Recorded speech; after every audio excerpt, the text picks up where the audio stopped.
A paz do Senhor, meus irmãos. Amém, igreja? Pegue suas Bíblias, meus irmãos. Abra na carta de Paulo aos Coríntios, no capítulo 1, no versículo 19. Capítulo 11. Primeira carta de Paulo aos Coríntios, capítulo 11, verso 19. Então, já justifiquei aqui, né, para os irmãos, o pessoal que vai nos acompanhar pela rede social, em todas as partes do mundo. Já aqui justifiquei aqui a mensagem de hoje. Hoje nós vamos falar sobre testemunho de Jeová. Testemunho de Jeová é de Deus? Esse é o tema da mensagem. A gente vai aprender aqui em primeira carta de Paulo aos Coríntios, capítulo 11, verso 19. Não é muito uma mensagem para domingo não, mas a gente não tem outro dia, né, para gravar, então tem que ser aqui. A gente vai gravar outros dias, né, outras mensagens. Capítulo 11 de primeira carta de Paulo aos Coríntios, no verso 19. Vamos usar um texto base aqui, né? A gente já deu um tema. Eu vou usar um texto, vou explicar o texto e a gente vai entrar na aplicação aqui final, a explicação e depois a aplicação. Diz assim a palavra de Deus: até importa que haja entre vós heresias, para que os que são sinceros se manifeste entre vós. Amém, igreja? Senhor Deus e Pai maravilhoso, é chegado a hora, Senhor, que o Senhor possa perdoar os nossos pecados, Senhor, me usar como canal de bênção para o teu povo, fortalecendo, porque a tua palavra diz que a falta de conhecimento destrói um povo, e não será o caso deste povo, Senhor. Esse povo terá conhecimento. Me usa para a glória do teu nome, em nome de Jesus. Amém e amém. Podem assentar, meus irmãos? Vamos ocupar as mãos, vamos aplaudir o Senhor Jesus bem forte, para a glória de Deus. Glória a Jesus. Hoje nós vamos falar sobre os TJs, né? O testemunho de Jeová bate na porta aí. Uma das coisas que me motivou a escrever o livro Um Plano de Deus para a Humanidade, né, que é falando sobre Jesus, sobre o reino de Deus e o reino dos céus. Porque que Jesus é o caminho, né, usando um artigo definido. Jesus não é um caminho, Jesus não é uma verdade, Jesus não é uma vida, Jesus é o caminho, a verdade, a vida. Ninguém chegará ao Pai a não ser por Cristo. Então é o único caminho. Religião, pelo dicionário, significa religar aquilo que está ligado, que se desligou, igual o microfone meu aqui.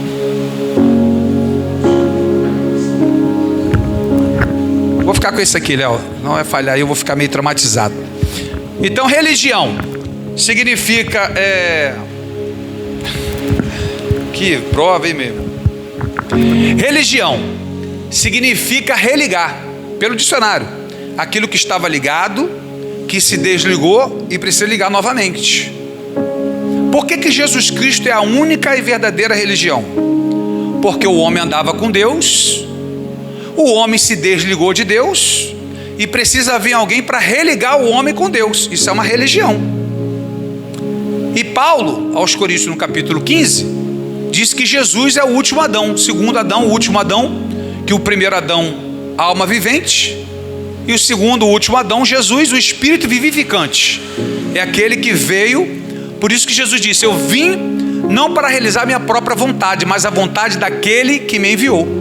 Então Jesus já veio com um propósito, para resgatar o homem, para levar o homem de volta ao paraíso.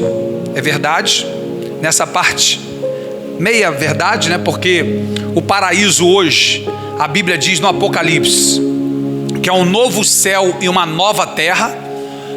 Paulo, que foi até o terceiro céu, ele disse: eu fui até o terceiro céu, o paraíso de Deus, e eu vi coisas inefáveis que não convém o homem dizer. Então não tem palavra para explicar o que é o reino dos céus, não tem como explicar. O que a gente precisa entender é ter o reino de Deus para alcançar o reino dos céus. Sem o reino de Deus você não entra no reino dos céus. E aí eu quero deixar gravado, porque muitas pessoas hoje vão te dizer assim: pastor, eu não vou à igreja, eu bebo, eu fumo, faço tudo, mas tudo que eu peço a Deus eu recebo, porque eu tenho uma fé tremenda. Acredite, é verdade, porque pela fé você pode receber bênçãos e milagres, pela fé. Para ser salvo tem que ter fé e obediência à palavra de Deus. E aí existe uma regra. Jesus falou em João 5,39: Examinar as escrituras para cuidar de ter nela vida eterna, e são elas que testificam de mim. Então, se você quiser ter um contato com Deus, é pela sua oração, pela sua fé e pela palavra, porque Ele se revela a sua palavra. Um dos problemas meu quando eu comecei no Evangelho, quando eu me converti a Cristo, eu era muito sede de Deus, queria saber muito de Deus, e aí eu numa igreja falava uma coisa, e na outra igreja falava outra coisa, e na outra igreja falava outra coisa, até meu Deus do céu, até que um dia eu ouvi um pastor falando assim: quer conhecer Deus é pela Escritura, quer que Deus fale com você? Pela palavra. E aí eu falei: meu Deus, é isso. E aí eu comecei a ler a Bíblia várias vezes, toda, até que eu comentei com um pastor chamado Josué, era um cliente meu. Falei: eu quero aprender mais da Bíblia, mas eu estou com dificuldade, porque eu não sei Corinto se é um lugar, como é que era, Efésios, essa carta de Paulo a Filemão, como é que era, aonde era, se existia, se isso é real, é literal, ele está falando espiritualmente. E aí ele me apresentou uns livros da ETAD, que era o seminário, e ele me deu muito livro da ETAD, e eu ficava estudando um seminário dentro de casa sozinho, e li o tempo inteiro, e eu lembro que eu chorava horrores, porque eu ficava muito maravilhado, muito apaixonado pela Bíblia, muito, muito de Deus. E isso até hoje, esses 27 anos que se passaram, eu vivo como se fosse o primeiro dia. Para mim é a mesma coisa, não mudou nada, sabe? Muito pelo contrário, eu amo mais a Deus, adoro mais a Deus. E essa questão das testemunhas de Jeová, isso me afetou um pouco, porque eu vi eles levando muita gente boa, muita gente bacana. Acredito até que a maioria seja de boa intenção. E aí eu escrevi o livro, o plano de Deus para a humanidade, mostrando que é preciso ter o reino de Deus para alcançar o reino dos céus. E para quem não sabe o que é o reino de Deus é o que Paulo falou em Romanos capítulo 14, verso 17. O reino de Deus não é comida nem bebida, mas é paz, justiça e alegria no Espírito Santo. Então, paz, é o equilíbrio, a certeza que tudo vai terminar bem em qualquer situação. Você pode passar problemas, você passa luta, você passa desemprego, você paga doença, só que essa paz não sai de você. Essa tranquilidade, essa certeza que Deus está no controle e vai terminar bem. Como o Salmo 62, o salmista disse: a minha alma espera somente em Deus, dele vem a minha salvação. Parece que é só uma caixinha de promessa, falar bonito, mas Davi, ele está foragido, ele está sendo procurado, dormindo em caverna no meio do deserto. E ele não está numa situação confortável, não. Ele, para falar isso, ele tem que estar em paz mesmo. Então, os primeiros 80 salmos aí, acredita ser de Davi, Então a gente entende que a paz é isso, a justiça, fazer o que é justo. É por isso que Jesus disse: a tua palavra se ensina ou não, que passar disso, se passar disso é procedência do mal. E a alegria no Espírito Santo, que é aquela alegria que te alegra, mas que também alegra a Deus. Não é uma alegria só para você, que aí é só uma alegria, É só um momento feliz, momento festivo, alegre. Por exemplo, Flamengo e Vasco, o Sancler vascaíno, 7-1 Vasco. Meu irmão, Sancler cai de desmaiado aqui na igreja. Meu Deus, aleluia, alegre. Mas isso alegra a Deus? Não é que Deus não seja vascaíno, não. Deus não é nada, nem se mete nisso. Mas isso é uma alegria do ser humano. Existe a alegria de Deus, a alegria do homem, porque tem coisa que alegra a Deus, tem coisa que só alegra você. Você vai ver um filme de comédia, a Bíblia diz em Provérbios 17, verso 22, isso me ajudou bastante, tá? No meu momento de crise, eu tive muito problema, com a família. Minha família teve muito problema, eu não tive, mas acaba te adoecendo também. Mas em Provérbios 17, 22, ele alegria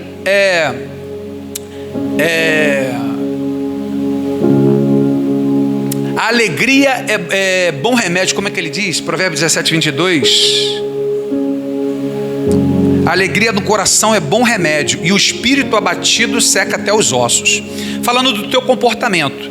Então procura fazer coisa que te alegra, fazer coisa que te motiva, que te coloca para cima. É o que Paulo também diz, também em Filipenses 4. Tudo que é puro, tudo que é amável, se alguma boa fama, algum bom louvor, nisso pensai. A sua mente, ela é controlada por você, Olha que descoberta maravilhosa. Mas a oração, o jejum, a palavra, hoje a própria medicina, os neuros também dizem que é maravilhoso, Nós há pouco tempo agora, um japonês, esqueci o nome dele, mas ele descobriu a autofagia, que é Quando você jejua, você fica 24 horas, 48 horas sem comer, só bebendo água, né? As células boas, vivas, ela se alimenta das células mortas. E aí começa a regularizar o teu corpo, gordura, colesterol, açúcar no sangue. O jejum é maravilhoso. Hoje os artistas estão fazendo jejum. Se descobriu hoje que jejum é maravilhoso para o corpo humano. Olha só o que é o jejum. Hoje, a oração, os neuros chegaram à conclusão que no corte cerebral frontal, quando uma pessoa entra em oração, ela tem um melhor poder de decisão. Se você orar, isso estou falando de teologia não, estou falando da medicina. Estou falando que quando você se propõe a orar antes de tomar uma decisão, a sua decisão vai ser muito melhor. Está no corte cerebral frontal. Quando você examina as escrituras, todo mundo sabe que quem lê muito desenvolve muito mais o raciocínio, é muito mais rápido, fica mais inteligente. Por que ele é médico? Porque ele leu muito. Por que ele é advogado? Porque ele leu muito. Por que ele é juiz? Porque ele estuda muito. Então, olha a Bíblia Sagrada. Então, oração, Bíblia, jejum, tudo é maravilhoso para o corpo humano. Corpo humano. Não estou falando nem do celestial ainda. Estou falando só do espiritual, do físico aqui. Mas uma das coisas que me chamou muita atenção é a simpatia do Testemunho de Jeová. Como são pessoas bacanas, são pessoas simples, a maioria muito bacaninha. Até porque uma pessoa que se eleva pela Testemunho de Jeová, o pensamento dela é uma igreja de palavra. Aí nem chama de igreja, né? Chama de salão. Mas ela vai estudar a palavra. Então todo mundo que gosta de ficar sentado, de ouvir uma palavra, de ouvir um bom louvor, de estudar, vai se simpatizar. Em Provérbios capítulo 18, Salomão disse: a primeira testemunha sempre parece ter razão, até que vem a segunda e a contesta. É muito bom o confronto, para você saber até o que você está certo e você está errado. Como é que você vai saber se você está certo ou se está errado? Se ninguém te confrontar. Por que é um homem e uma mulher completamente ser diferente um do outro? Por que o homem pensa com um lado do cérebro e a mulher pensa com o outro? Por que é um ser racional e o outro emocional? Assim, complete. Isso é perfeito, a família é perfeita. E aí, eu achei muito interessante, eu fiquei mais de 20 horas estudando o Testemunho de Jeová. Testemunho de pessoas que saíram, pessoas que ficaram, podcast, debate, todos os argumentos dele. Aí separei alguns aqui para vocês, só para vocês entenderem como é que funciona. Primeiro, as Testemunhas de Jeová surgiu no século XIX, né? Charles Russell, ele veio do movimento também adventista, aquela galera, tudo aquele século XIX. O Ellen White também era dessa época, né? Joseph Smith também, o criador dos Mormons. E aí vem Charles Russell, Testemunho de Jeová. Esse camarada, ele teve essa ideia genial, né, na mente dele. E ele teve revelação, foi lutando a Bíblia. A primeira coisa que ele fez foi marcar dia da volta de Jesus. Ele tinha a data certa, dia e horário. O dia que Jesus ia voltar. Se não fosse uma tragédia, uma desgraça, seria até irônico, seria até engraçado. Só que o problema é que o pessoal começou a vender suas propriedades, venderam o carro, venderam casa, saiu de família, largou tudo, porque Jesus estava voltando, largou trabalho, e aí Jesus não voltou. Claro que Jesus não voltou, porque a Bíblia está escrito que ninguém sabe o dia nem a hora, está escrito. Mas aí o problema é esse aqui, são os governantes. A Testemunha de Jeová são liderados, são 8 governantes. 8. Eles lideram lá dos Estados Unidos, e é o que eles acham. É acima da Bíblia. Você tem uma ideia, em 1931 a 45, não aceitava-se doação de órgãos. Não podia, porque aí ele acha que é canibalismo, porque a pessoa vai receber o órgão do outro, não pode. Proibiram. Muitas pessoas morreram. Proibiram de tomar vacina contra sarampo, contra catapora, tudo isso era proibido. Depois de 1845, decidiram que agora vamos liberar. E agora o pessoal toma. E aí de 1945 para cá vem o mais famoso, do sangue, que a gente vai chegar lá. Mas deixa eu falar aqui, eu vou chegar lá nesse tópico, mas deixa eu passar aqui para não me perder. Primeiro, as doutrinas da igreja, como é que funciona? Não se comemora aniversário. Aniversário de criança, está com a criança de 7 anos, 10 aninhos, quer fazer aniversário, não pode. E nem pode ir aniversário. E nem pode comemorar o dela. Por quê? Passagem bíblica. Mateus capítulo 14. Sabe o que diz Mateus capítulo 14? Vou resumir para a gente ganhar tempo. Herodes está chapado, bebendo igual maluco. Herodíada, sua esposa, era a cunhada dele. Ele casou-se com ela. João Batista vem e fala: Herodes, você está em pecado. Você está em pecado casando com a tua cunhada. E Herodíada, sabe o que acontece? Fica revoltada, odeia João Batista. Quando um dia eles dão uma festa, um aniversário, o aniversário era do rei Herodes, de Herodes. E aí Herodes chama a menina para dançar, a sua enteada, filha de Herodíades. E aí, dança aí tal. Doidão, né? Doidão fala besteira. Tudo que você pedir eu te darei. João estava preso. A mãe falou assim: filha, vem cá, deixa eu te dar uma ideia. Faz um pedido aqui. Pede a cabeça de João Batista. Que ele não mata o profeta com medo do povo e temente a Deus, mas se tu pedir ele vai dar. Ela vai lá e fala: eu quero a cabeça de João Batista. Eita Jesus. E aí Herodes não tem como voltar atrás, manda decapitar João. Que, abre aspas aqui, essa festa de São João aí pode estar relacionado a isso aí. Festa de São João, junina aí. Por isso que o nome é festa de São João. E aí ele traz, né, ali João, uma bandeja para a mulher morta. O que aconteceu? Aquilo ali era um aniversário dele. Então o testemunho de Jeová entendeu o seguinte: que não se deve comemorar aniversário. Olha, que discernimento interessante, né? Matou lá, foi no aniversário, não pode ter mais aniversário. Top. Bom, cara, né? Aí as crianças ficam oprimidas, não faz aniversário. Mas se eles liberarem, aí todo mundo volta a ter aniversário. Não pode, as testemunhas de Jeová não pode ter aniversário, por causa dessa situação, que João foi morto num aniversário. Segundo, suas cotas. O testemunho de Jeová geralmente não é obrigado a evangelizar.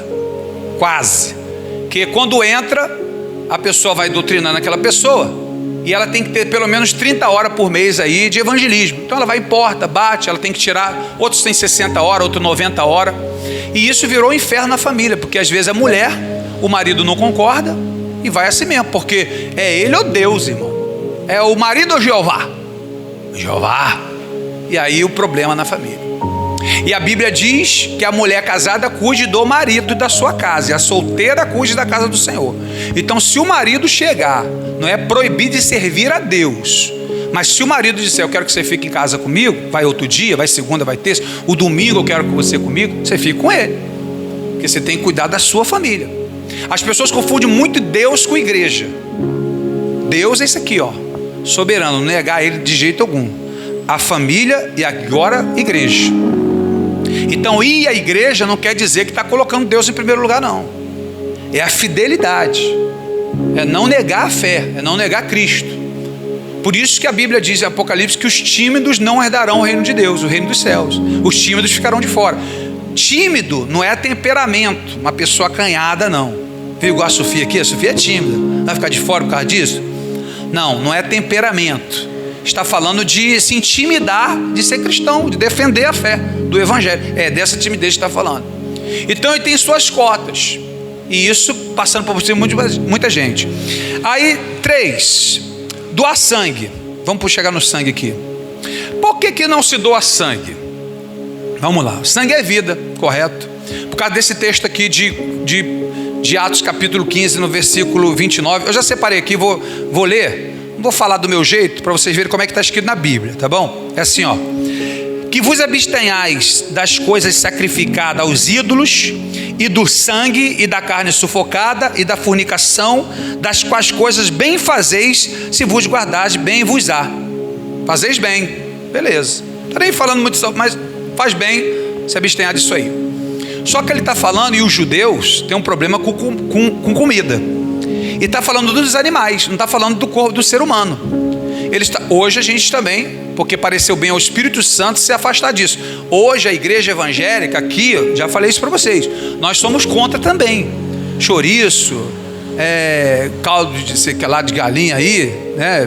Canja, não sei não o nome daquele troço. de galinha, com sangue puro, isso não se toma. Sangue de animal não se toma. Hoje pactos de demônios são feitos tirar sangue de animal e colocar no corpo humano, em pactos. Então assim, para a gente também, eu não precisa, olha, mesmo que não desse o contexto aqui, explicasse que era de animal, eu poderia simplesmente dizer isso aqui para vocês, ó. Se eu mandar você compra 1 quilo de arroz, 1 quilo de feijão, uma manteiga e 1 litro de óleo, eu preciso dizer que o óleo é de cozinha?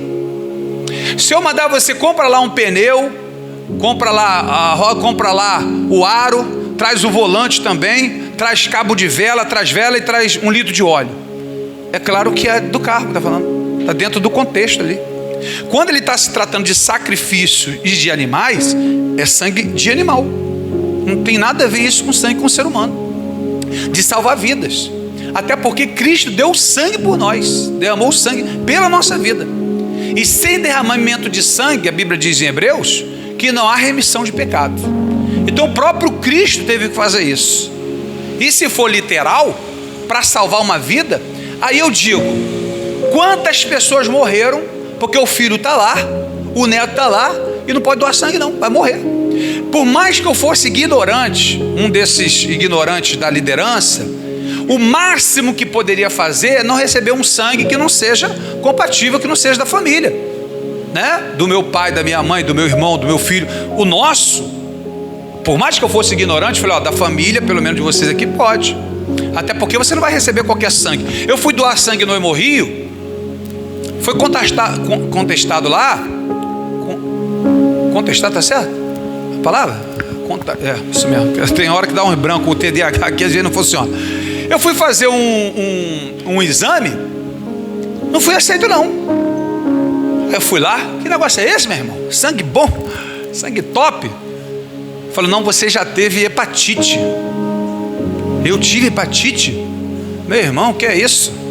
Fui lá no Sérgio Franco, né? Fazer exame, laboratório top. Falei, meu irmão, faz. Aí quando puxaram o exame, falou, não, cara, você já teve, mas você não tem hoje, né? Beleza. Aí quando eu levei lá, eu falei, mas está provado aqui que eu não tenho mais. Não, mas você já teve, o sangue teu não serve mais. Quer dizer, eu já tive hepatite, Deus me curou aqui, eu nem sabia. Sabe que Deus está te curando de coisa que tu nem sabe? Você sabe que muito mais livramentos são aqueles que nós não vemos do que aquele que vemos. Às vezes Deus deixa você ver algum livramento na sua vida para você ver que Deus está ali. Mas meu querido, o diabo é o tempo inteiro para matar, roubar e destruir. Se ele pudesse, ele acabava com a tua vida em 2 tempos. Então se nós estamos aqui, se você está com a sua família aqui, se você está bem aqui, isso é graça de Deus, filho. Só quem pôde te trazer aqui foi o Senhor. Só Deus pode trazer você a esse lugar, porque isso não tem nada a ver com mal. Então olha só, usa um texto completamente absurdo para não doar sangue. Aí a pessoa vai padecendo. Aí a pessoa perdeu o neto, aí perdeu o filho, aí perdeu o marido. Outra, desincentiva a fazer curso superior. Cara, isso aqui, a minha tia era testemunho de Jeová. Desincentiva, que pensa fazer curso superior, faculdade, completamente fora. Aí dão testemunhos. Aí eu fui para os testemunhos, fui para eles testemunhos de Jeová, fui para eles também, ouvi deles. Não, porque tem que trabalhar para Deus. Então trabalhar na obra é muito melhor do que foi. Mas o que tem a ver uma coisa com a outra? E esses advogados, juízes, quando chegam e vai para o testemunho de Jeová, aí eles trabalham para associação. Eu esqueci o nome, como é que eles dão agora. Não é a igreja, não. E eles trabalham para eles. Eu falei, mas aí não pode ser para o rapaz de ele fazer. Por quê? Qual é a jogada? Porque quando você vai para a faculdade, filho, aí a mente abre. É fácil entrar crente ali, mas sair crente da faculdade é difícil. É pessoal, é um que droga, outro mulher, outro tal, e tu vê de tudo, fala tudo sobre religião, e você abre muito aquilo ali, né? Você sai daquele mundinho ali, você entra na faculdade, é o mundão. E aí, meu irmãozinho, para sair crente dali tem que ser, porque você vai aprender, vai ver muita coisa. E não adianta a gente ficar preparando o nosso filho, protegendo o nosso filho da sociedade. Você tem que preparar o seu filho para encarar a sociedade. Não adianta ficar protegendo o teu filho o tempo inteiro da sociedade. O mundo vai ter misericórdia do teu filho, não Não vai ter pena do teu filho, não. Vai arrebentar com ele. Se você não preparar o seu filho, se você não for o melhor amigo do seu filho, ele vai arrumar o melhor amigo lá fora. E aí ora para que ele te ouça. Porque, como diz a pedagogia, a criança, ela aprende até os 15 anos. Vai aprendendo. Depois dos 15 anos, ela vai começar a praticar o que ela aprendeu. É por isso que a gente tem problemas graves hoje com adolescentes, mas muitas vezes são na ausência dos pais. A mulher tem que trabalhar, deixar o filho na creche, tem que deixar com uma pessoa. Aí como é que educa? A criança no próprio Dr. Sprois, ele em uma das suas palestras, ele disse que na nossa visão existe o neurônio chamado neurônio espelho. É aquilo que eu vejo e copio sem perceber. Por exemplo, quando você vê uma pessoa abrindo a boca, bocejando, com sono, você boceja também, você abre também. Pode ser numa novela, pode ser na televisão, você lá do outro lado você faz também. Que é o que vê, o que copia. Quando você vê uma pessoa dando gargalhada, rindo muito, daqui a pouco todo mundo começa a rir. Todo mundo rindo. Por que está rindo? Não sei, ele está rindo, estou rindo também, porque é contagioso, né? É o neurônio. O choro. Você vê um filme. Quem já viu aqui uma pessoa chorando no filme, você chorou? Levanta a mão, irmão aí. Para aí, irmão. Tu já chorou? Sancler. Tá dando de valentão aí? Né? Aí tu tá vendo lá a pessoa. Aí tu daqui a pouco tu tá chorando também. Por que tu tá chorando? Não sei. Tá chorando, tô chorando também. Porque o neurônio, a visão, ele começa a copiar. Isso pode ser uma das explicações que criança, o gesto, a atitude, ela tá copiando de alguém. É por isso que a gente não aconselha muito o menino ficar só com menina. Deixa uma criança, 2, 3 aninhos, só no meio de menina, criado só no meio de menina. Não quer dizer que você é categórico aqui que 100% vai ser, mas a maioria vai começar a copiar o jeito, né? Vai andar com um jeitinho estranho. Esse garoto com 2, 3 aninhos já tinha um jeitinho estranho, mas é o que ele vê. Principalmente na ausência da figura do pai, que é o que rompe com a sociedade. A criança, ela olha a sociedade e a mãe, o que rompe ali é a figura do pai. Eu vi numa entrevista de um pedófilo, e aí perguntaram ele assim, cara, como é que faz, como é que tu escolhe a presa, como é que tu consegue, como é que tem segredo? Cara, fala aí pra gente. Ele fala assim, na ausência dos pais. Porque não tem a confiança total no pai ou na mãe, então ele confia naquela pessoa. Aí é um tio, é um primo, é um amigo, ameaça. Como não tem uma confiança total no pai ou na mãe e é ausente, aí ele se achega. Ele não escolhe qualquer um. Ele não escolhe que é amigão do pai, amigão da mãe, conta tudo pro pai e pra mãe. Não, esse ele não escolhe. Dificilmente essas pessoas são abusadas. As pessoas que são abusadas geralmente não têm apoio dos pais. Na nossa época, que era muito ausente o pai, que o pai tem que trabalhar, a mãe tem que ficar em casa, às vezes 2, 3, 4 filhos, não dá para cuidar de todo mundo. Jamais ia desconfiar de um tio, de um irmão, do vizinho, tudo bacana, porque fala bem, é bacana, ajuda.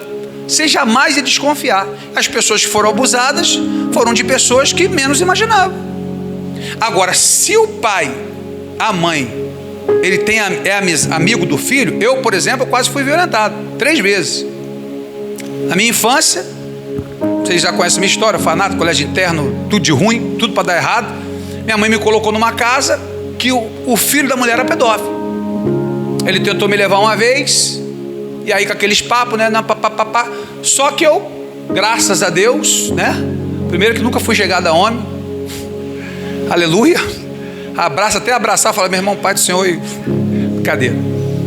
Mas o cara, aí com graça comigo, aí o que eu fiz? Eu tinha uma amizade tremenda com a cunhada dele. Gostava de conversar, né? Falava, poxa, quando eu crescer, quero ser isso. Ela, você vai ser bom. Tem sempre aquela pessoa que a gente também gosta, né? Eu chamei essa mulher, falei, poxa, fulano fica fazendo isso. Ele faz isso? Faz o quê? Hoje eu entendo que ela ficou me sondando. Nunca mais chegou perto de mim. Falei, poxa, sabe assim, faz assim, toca aqui, manda ir com ele, não sei o que lá, e toda hora que ele vai sair, ele quer me levar. Pô, pelo amor de Deus, vou levar a lugar nenhum não. Por isso que ele te chama, né? Por isso que ele quer te dar as coisas, por isso que ele vai... É por causa disso. Aí eu entreguei ele. Não sei nem o que é o BO que deu lá. Mas eu lembro que isso foi o meu escape. E se eu não contasse nada? E se ele me ameaçasse? E se eu não tenho ninguém para falar? Eu tenho caso na minha família que foi violentado. Nunca pensou em ser isso. Uma grande parte hoje, de meninos hoje, que pensam assim, fazem isso, foram violentados. Muitos escolheram tal, mas uma grande parte foram. Eu tenho na minha família.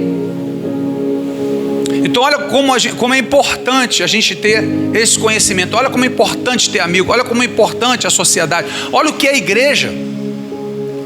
Isso dificilmente vai acontecer numa igreja se tivermos amigos.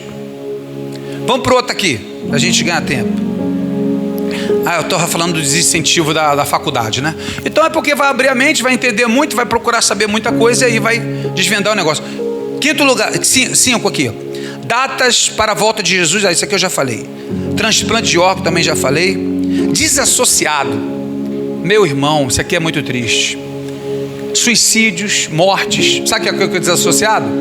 É uma pessoa que deixa de ser testemunho de Jeová. Se deixar de ser testemunho de Jeová, é rejeitado pela família.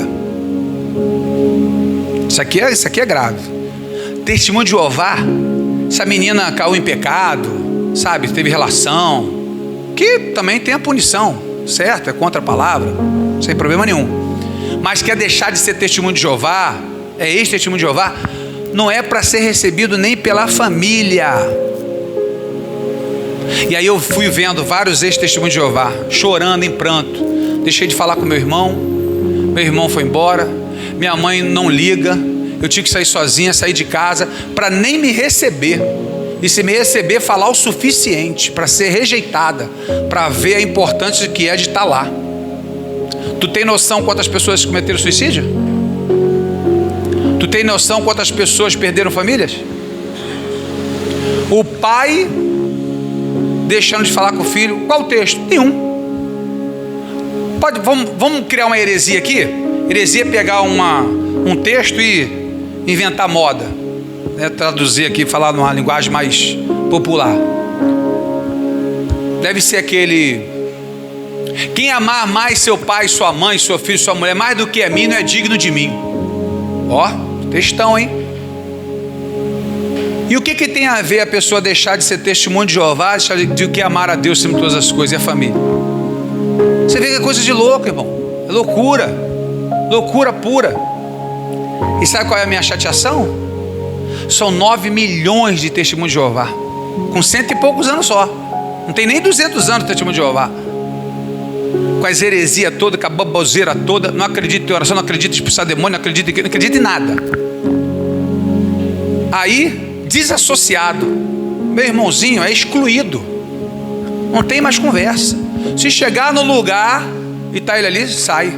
Irmão parando de falar, esposa, filho abandonando. Terrível, terrível. Não é um negocinho simples, não, é brabo, é coisa pesada. 8, serviço militar. Não serve não. Polícia, exército, marinha, não servo não. Por quê? Porque Jesus é o príncipe da paz. Show. E quem coloca a paz aí em ordem é quem? Tira o militar aí, tira a polícia daí, que você vai ver a paz que vai vir aí do inferno aí. Não serve, mas se quiser proteção, chama a polícia. Pastor, como é que ficaria isso? Vamos entrar nas heresias deles. Não matar. Vamos entrar na heresia. Não matar. Moisés matava. Não matarás. Davi matava. Vamos lá para o texto? Quando o Êxodo, capítulo 20, quando fala dos mandamentos, não matarás é não cometer assassinato. Você não pode matar sem motivo. Nem lá e nem hoje. Em Êxodo capítulo 22, verso 2, Moisés deixou escrito: se um ladrão pular na sua casa e ele for ferido de morte, você não será culpado do seu sangue. É legítima defesa. Um policial também não pode matar não, irmão. Eu era da marinha. Pensa num cara medroso. Um dia o cara entrou com a marmita, ao invés de eu atirar, eu saí correndo. Eu não podia atirar nele. que eu não sabia se era uma arma. Ele estava vindo na minha direção. Estava doidão com a marmita aqui, ó. Meu Deus do céu. E aí eu achava que era uma pistola. Só que na Marinha, você não pode atirar antes que atirem em você. A polícia militar também é assim, né? Vai atrás do bandido, se o camarada se render, porque a Bíblia também fala isso. No Êxodo capítulo 22, 2 ali, no 3, fala, mas se ele se entregar, né, tanto aqui hoje, se um policial vai atrás do bandido, trocando bandido, mas o bandido se rendeu, e não pode atirar mais, que aí é assassinado. Por isso que eles têm as câmerazinhas, né? Que aí ele se rendeu, não pode, mas ele pode atirar a torta direita. O policial não pode. E não pode, porque aí vira um assassinato. Mas em legítima defesa, atirou em mim, eu posso atirar. Isso tanto é Bíblia como é lei hoje. Aqui é lei, a nossa lei aqui. Então, o quartel seria, se for para eu entrar para matar alguém, eu não vou atirar. Mas se atirar em mim, eu tenho direito de defesa. É por isso que um crente pode ser um policial, pode servir, porque em legítima defesa ele pode, até porque ele é para colocar a ordem, ele é para fazer a justiça, é ele para cumprir a justiça. É por isso que está em paz, porque é o contrário do que ele está falando. Aí ninguém serve, o bacana é ninguém serve, ninguém quer nada com nada, mas se pegar lá na casa dele, chama a polícia. Não, bacana. Vamos lá para o outro aqui. Jesus não é Deus. Isso aqui é o pior de todos. Ah, irmãos, isso aqui vou te falar. Como é que eu vou falar aqui que está filmando? Jesus não é Deus. O cara, rapaz, é difícil até acreditar. Eu vou usar o texto que eles usam. Eles pegaram Provérbios 4:18. Salomão disse assim: a vereda do justo é como a luz da aurora, vai brilhando, brilhando até ser dia perfeito. Sabe o que ele entendeu? Que ele tem que ficar renovando a Bíblia sempre, a nova luz. O que ele vê de errado na Bíblia, ele pode ir corrigindo. Irmão, essa até o Satanás ficou de bobeira agora. Até o Satanás falou, o Satanás do inferno falou, essa foi forte, poderosa essa daí. Porque mexer na palavra, aí já é o abuso dos abusos. Acreditar que Jesus Cristo é criatura porque ele é o filho, tem essa ideia de ser maior, leva a tua heresia aí, mas é no nome de Jesus que cura. Sabe, milhares de versículos aqui que eu vou citar, que Jesus é Deus, mas aí eu vou ficar só com o dele. Ele pegou esse versículo de 4:18 para mudar os versículos. Aí eu separei só 2 aqui ou 3, que senão vai ficar muito aqui. João capítulo 1. E para piorar, eu tenho a Bíblia da Testemunho de Jeová. Tu tem as antigas, já mudou umas 3, 4 vezes já. Eu pego da minha tia mais antiga, capítulo 1 de João, tá assim: no princípio era o verbo, que é a palavra, o verbo estava com Deus, o verbo era, entre parênteses, um Deus. Eu peguei a Bíblia Testemunho de Jeová agora, não tem parênteses mais. Porque quando você pega qualquer texto, né, qualquer livro que você lê, quando você lê e uma palavra estiver entre parênteses, só tem 2 opções. Ou eu quero chamar a atenção, né, daquela palavra, ou é só a minha opinião. Não é o que está escrito, mas é o que eu penso. Quando a gente lê na carta de Paulo, quando ele diz assim, conheço o homem há 14 anos, aí entre parênteses está assim, se foi ao céu em espírito ou em carne, não sei, Deus o sabe, foi levado até o terceiro. Ele botou entre parênteses porque o copista, quem está copiando, está falando assim, Paulo foi levado até o terceiro céu e ouviu coisas tremendas. Mas ele foi levado como? Ele foi levado em espírito, em visão, em sonho, foi com o corpo junto? Aí não sabe, Paulo não falou. Falou, cara, então como é que a gente vai fazer aqui? Então coloca uma palavra entre parênteses. Se dentro do corpo ou fora do corpo, não sei, Deus não sabe. É isso que está escrito. Todo mundo, o mundo todo entende isso. Então a palavra que eu colocar entre parênteses não é o que está no original, é o que eu estou entendendo, e eu escrevo ali, boto a palavra entre parênteses. Todo mundo, o planeta Terra concorda com isso. A Testemunha de Jeová, os outros governantes lá dos Estados Unidos, o que eles entenderam? Quando viu que no princípio era o verbo estava com Deus, o verbo era Deus, e é com letra maiúscula, e aí se refere a Cristo, ele botou Deus com letra minúscula e botou entre parênteses 1.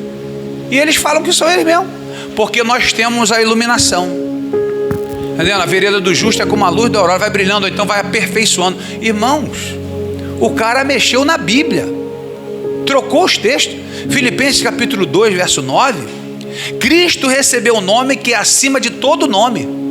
Sabe como é que está escrito dele? De todo outro nome, menos o do Pai. Está escrito assim na Testemunha de Jeová, na maior cara de pau, irmão. Aí, na época, hoje a internet diz, né, mas na minha época, velho, né, muitos anos atrás, que a gente não tinha acesso, você não comprava a Bíblia da Testemunha de Jeová, não. Ele não vende a Bíblia da Testemunha de Jeová, porque a palavra não se vende. Vender a palavra de Deus. A gente vende a sentinela, nossa palavra que fala de Deus, mas a gente ganha um dinheiro forte. Aí ele vende a palavra dele. Por que eu não vendi a Bíblia dele? Porque a pessoa tinha que entrar para Testemunho de Jeová, a pessoa tinha que frequentar lá para ele dar a Bíblia dele. Olha só que malandragem. Quando Charles Russell ele criou essa heresia, sabe o que aconteceu? Quando ele criou tinha uma turma grande, só que não tinha multidões. Ele fez um cálculo que os 144 mil, as testemunhas do Apocalipse, era Testemunho de Jeová. Irmão, não precisa de ser teólogo para isso não. O camarada tem 100 e poucos anos atrás, ele entendeu que os 144 mil judeus do arrebatamento lá das tribos das tribos de Jacó, as 12 tribos que vão, cada tribo, né, Ruben, Gad, Benjamim e tal, cada um vai gerar 12 mil homens, e aí 12 vezes 12, 144 mil, né, judeus. Ele disse que esses 144 mil são 144 mil testemunhas de Jeová que vão ser salvas. Aí eu te pergunto, e o pessoal antes dele que não sabia disso? Foi tudo condenado. Quando ele criou com a galerinha, tá tudo certo. Só que hoje são 9 milhões de testemunhos de Jeová. Não dá vontade de perguntar para o testemunho de Jeová? Deixa eu fazer uma pergunta para vocês aqui. Não são só 144 mil? Já tem 9 milhões. Como é que vai fazer para salvar essa resto dessa turma aí? Não tem explicação. Os camaradas determinam, eles dão o pronto, dão o ok, e é do jeito que eles querem. Mas aí a Bíblia está mostrando ao contrário, mas para ele não interessa, porque os outros se acham superiores à palavra. Então isso aqui não é história não, é coisa grave. Por que eu resolvi gravar isso aqui? Tem muita gente sendo levada pelo Testemunho de Jeová. Parece ser bacana, parece ser legal, mas quando o camarada criou isso, junto com o Joseph Smith, o Ellen White, tudo no século XIX, irmão, arrastou multidões, e vão de casa em casa. E aí, eu peguei a Bíblia do Testemunho de Jeová da minha tia. Não é quem entende muito de Bíblia, é que atrás da Bíblia, eles têm a pergunta e já tem a resposta. Então o camarada já chega falando um montão de coisas. Você sabia que isso? Porque no capítulo tal, está escrito isso. Você sabia que Jesus, porque lá no capítulo tal, aí tu fala, rapaz, o cara é bom, hein? Tudo decoreba. Aí olha a malandragem. Quando você for uma casa, que você for falar da palavra, se for discutir, a palavra não se discute, vai embora. Porque como é que eu vou saber o que é a verdade, se eu não ouvir outra opinião? Já criou essa. Se a pessoa receber e tu não souber explicar e ela quer aprender, a gente manda outra pessoa lá para ensinar ela, e vai acompanhar lá.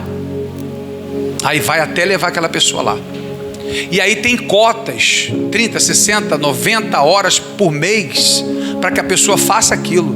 Aí vai obrigando as pessoas, casamentos, famílias. Tu não tem noção quantos foram destruídos. Você bota depois no YouTube testemunhas de ex-testemunhas de Jeová. você vai ver lá o desassociado, o inferno que a pessoa vivia, a família destruída, tudo acabado. E aí Jesus nunca ensinou essas coisas, muito pelo contrário. Jesus justamente, por que Jesus foi crucificado? Por que os apóstolos foram mortos?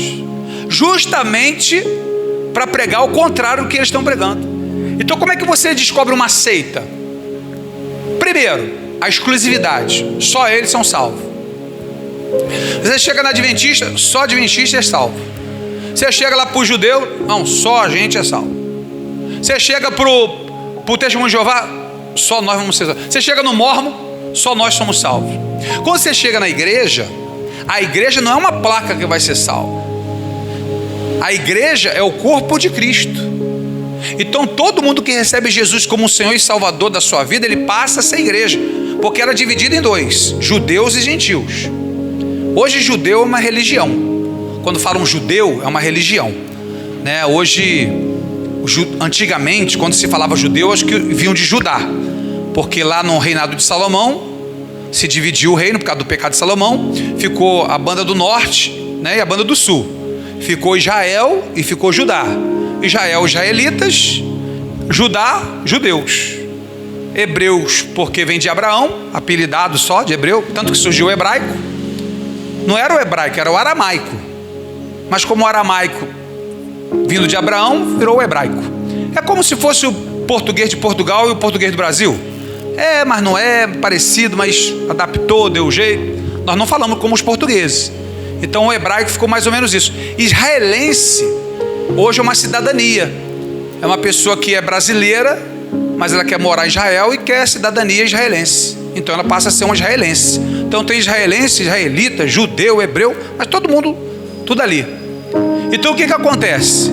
Quando vem Cristo, é justamente para romper isso, para que não haja diferença, porque os judeus, os hebreus se achavam os santos, e todo o resto do mundo era gentil.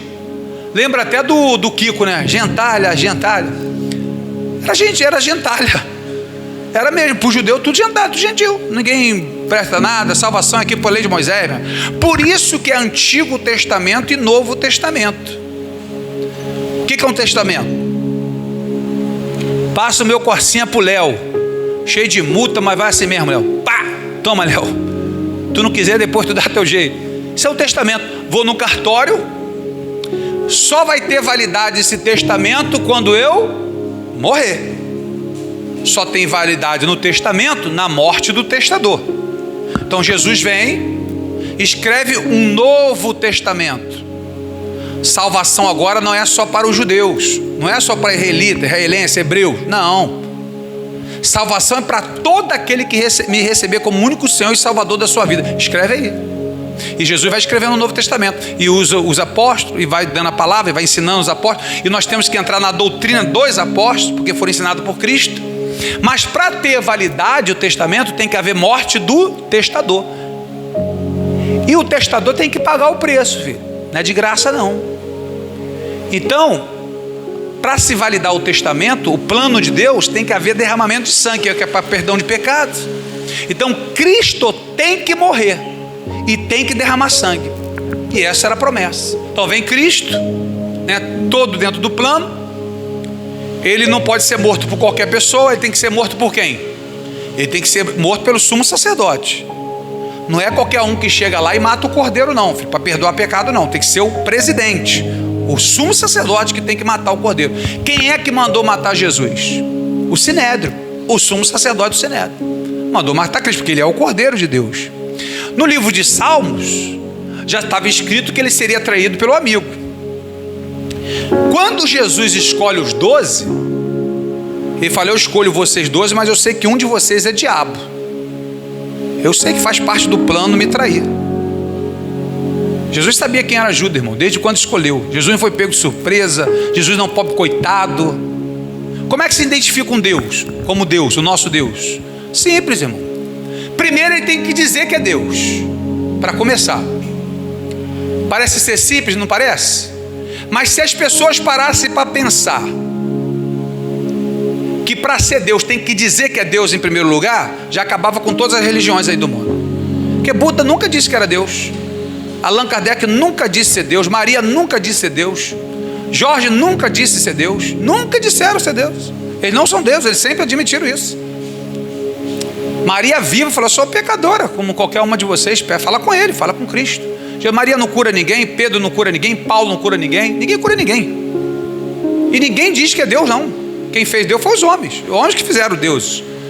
Agora Jesus não. Eu e o Pai somos um. Quem vê o Pai, vê a mim.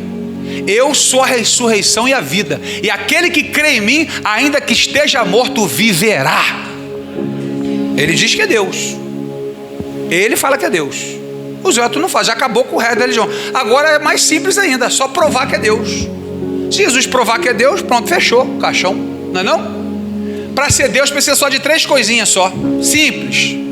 De repente você se esforçando até também, ó. Ser onipresente, onipotente e onisciente. Onipotente, ter todo o poder. Onisciente, todo conhecimento. E onipresente, todo lugar. Só, olha aí que coisa simples, né? Simples. Quando Jesus está curando um paralítico, trouxeram um paralítico, não dava para passar, a multidão, abriram um buraco lá no telhado, desceram o homem na maca. Aí o homem lá paralítico, aí: Senhor, eu preciso da cura. Tu crê? Creio. Perdoados estão os teus pecados. Um outro atributo de Deus: só Ele pode perdoar pecados. Não adianta o padre, o pastor, qualquer um vai rezar 10 Pai Nosso, 50 mil Ave Maria, tu vai morrer ali, o teu pecado não é perdoado. Porque só quem perdoa pecado é Deus. Só o Senhor perdoa pecados. Ninguém mais perdoa pecado. Mas Cristo perdoa pecado. Outro atributo de Deus. Aí, onisciência, conhecimento de tudo, até pensamento.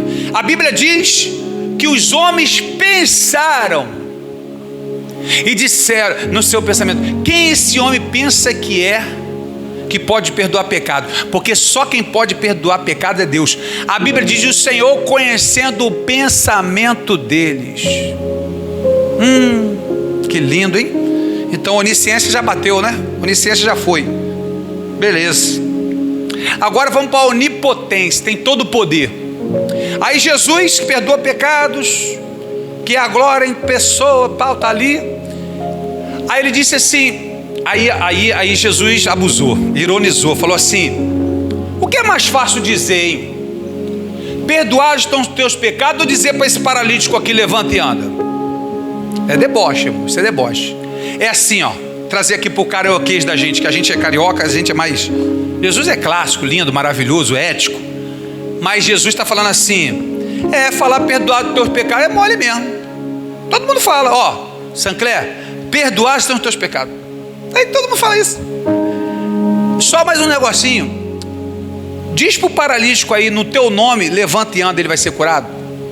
O que é mais fácil dizer para o paralítico: levanta e anda, ou dizer perdoar estão os pecados? Porque perdoar pecado isso é mole, todo mundo faz mesmo. Mas para que saibais, para que vocês fiquem sabendo que o Filho do Homem tem poder para perdoar pecado, eu digo, em meu nome eu digo: paralítico, levanta e anda. E a Bíblia diz que ele levantou e andou para a glória do seu nome, porque ele tem o poder de fazer, ele tem o poder de perdoar pecado. Jesus não é um homem que foi traído, que é um pobre coitado. Jesus é o verdadeiro Deus. Jesus é o verdadeiro Senhor. A Trindade, o Pai, o Filho e o Espírito Santo. Isaac Newton já dizia o seguinte: acenda 3 velas, que você vai ver que é uma iluminação só. Isaac Newton falando sobre Trindade. O doutor Adalto Lourenço, físico, matemático, cientista, ele disse: querido, a assinatura da Trindade está no mundo inteiro. Se você for estudar a água, ela se divide em 3: sólido, líquido e gasoso. Se você for estudar a música, é harmonia, melodia e ritmo. Se você for estudar energia, é elétron, prótons e nêutrons. Se você for estudar o tempo, é passado, presente e futuro. Tudo que você for estudar, o corpo humano é cabeça, tronco e membro. Tu pegar um dedo, ó, ele se divide em 3 assim. Tu pegar um corpo, se tu pegar uma perna, ela se divide em 3. Pegar um braço, se divide em 3. Qual Deus que tem a assinatura de trindade? No universo, tudo se formou pelas suas mãos. No princípio era o verbo, Jesus já estava lá. O verbo estava com Deus e o verbo era Deus. Não era um Deus, é o próprio Deus. É o resplendor da sua glória. É o que Hebreus capítulo 1 diz, que a Testemunha de Jeová diz isso. Mudou isso também. Botou que Jesus Cristo não é resplendor, é reflexo de Deus. Que ele é parecido, mas não é. É outra verdade, mas é resplendor, é diferente. Não é um reflexo do sol, é o esplendor do sol, é a luz do sol, não deixa de ser sol. Jesus nunca deixou de ser Deus, Jesus nunca deixou de ser Senhor. E quando ele diz, ainda que esteja morto, viverá, esse é o nosso Deus. E não há outro Deus que possa perdoar pecado, não há outro Deus que possa fazer como o nosso Deus, não há outro que possa fazer como o nosso Senhor. E aí, para a gente fechar de onipresença, porque faltou onipresença, né? Onipotente falou, onisciência falou, perdoa pecado, mas e onipresente? Para a gente fechar, o centurião de Cafarnaum vai até Jesus. Centurião é um homem que cuida de 100 homens, um capitão de uma guarda, de um exército romano. E aí ele chega até Jesus e fala: Senhor, o meu servo está terrivelmente doente e eu gostaria muito que o Senhor ajudasse.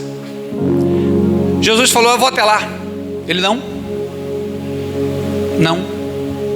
eu sou homem de autoridade, o Senhor também é. Eu digo um soldado vai, ele vai. Eu digo vem, ele vem. O Senhor Todo-Poderoso, é isso que ele está falando. Uma palavra aqui e ele será curado lá, porque ele é onipresente. E para confirmar a fé dele, Jesus falou: vai que ele está curado. Como é que ele está aqui, está falando que está curado lá? Porque ele é o Todo-Poderoso. Ele é o início e o fim. É por isso que em Apocalipse diz: eu sou o alfa e eu sou o ômega, eu sou o início e eu sou o fim. Quando os fariseus foram questionar Jesus, vocês falam muito de Abraão, que tem por fé pai Abraão. Abraão desejou ver o meu dia e viu. O Senhor esteve com Abraão. O Senhor não tem nem 50 anos, tem mais de 1000 anos que Abraão já surgiu na terra. Abraão: pois é. Jesus falou: pois é, eu estive com Abraão. Abraão desejou ver o meu dia, se alegrou e viu. Várias vezes Jesus manifestou no Antigo Testamento, irmão. Jesus encarnou ali Maria, mas Jesus apareceu várias vezes. Quando Sansão foi nascer, a mãe e o pai de Sansão, os pais de Sansão, viu aquele clarão, era um anjo que não tinha nome. Me diga o teu nome, para que nós possamos o adorar. Por que perguntas o meu nome, visto que eu sou maravilhoso? Anjo não pode ser maravilhoso, não, irmão. A Bíblia diz em livro de Isaías, capítulo 9, verso 6: ele será o chamado maravilhoso, o conselheiro, o Deus forte, o Pai da eternidade, o príncipe da paz. Só quem pode receber essa adoração é Cristo.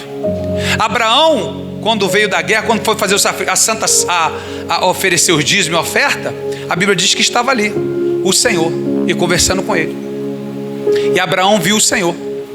E Cristo manifestou várias vezes no Antigo Testamento. Várias vezes Cristo apareceu no Antigo Testamento. Então Jesus vem em carne para justamente se revelar a nós, para mostrar o caminho, porque nós estávamos perdidos. Nós não tínhamos mais chance de salvação. Quando Deus criou Adão, que Adão se perdeu, não sabe mais o caminho de volta, não tem mais como ser salvo. Nos perdemos, entramos no pecado, seguimos nossos desejos, nossas vontades. A Bíblia diz em Provérbios 14, 12, irmão: há caminhos que para o homem parece ser perfeito, mas que seus finais são caminho de morte. Se você seguir o teu pensamento, o teu caminho, tu vai parar dentro do inferno. Mas hoje o Senhor nos trouxe aqui mais uma vez para mostrar que é o caminho. Jesus não é um caminho, Jesus não é uma verdade, Jesus não é uma vida, Jesus é o caminho. Ele é o único caminho, é a única solução, e a Ele toda honra, glória, louvor e poder pelos séculos dos séculos. Amém, Jesus, e amém, Senhor Jesus. Deus abençoe, meus irmãos, essa palavra em nome de Jesus, tá bom? Amém, Léo, pode se despedir aí do pessoal da rede social. Deus abençoe a vida dos irmãos.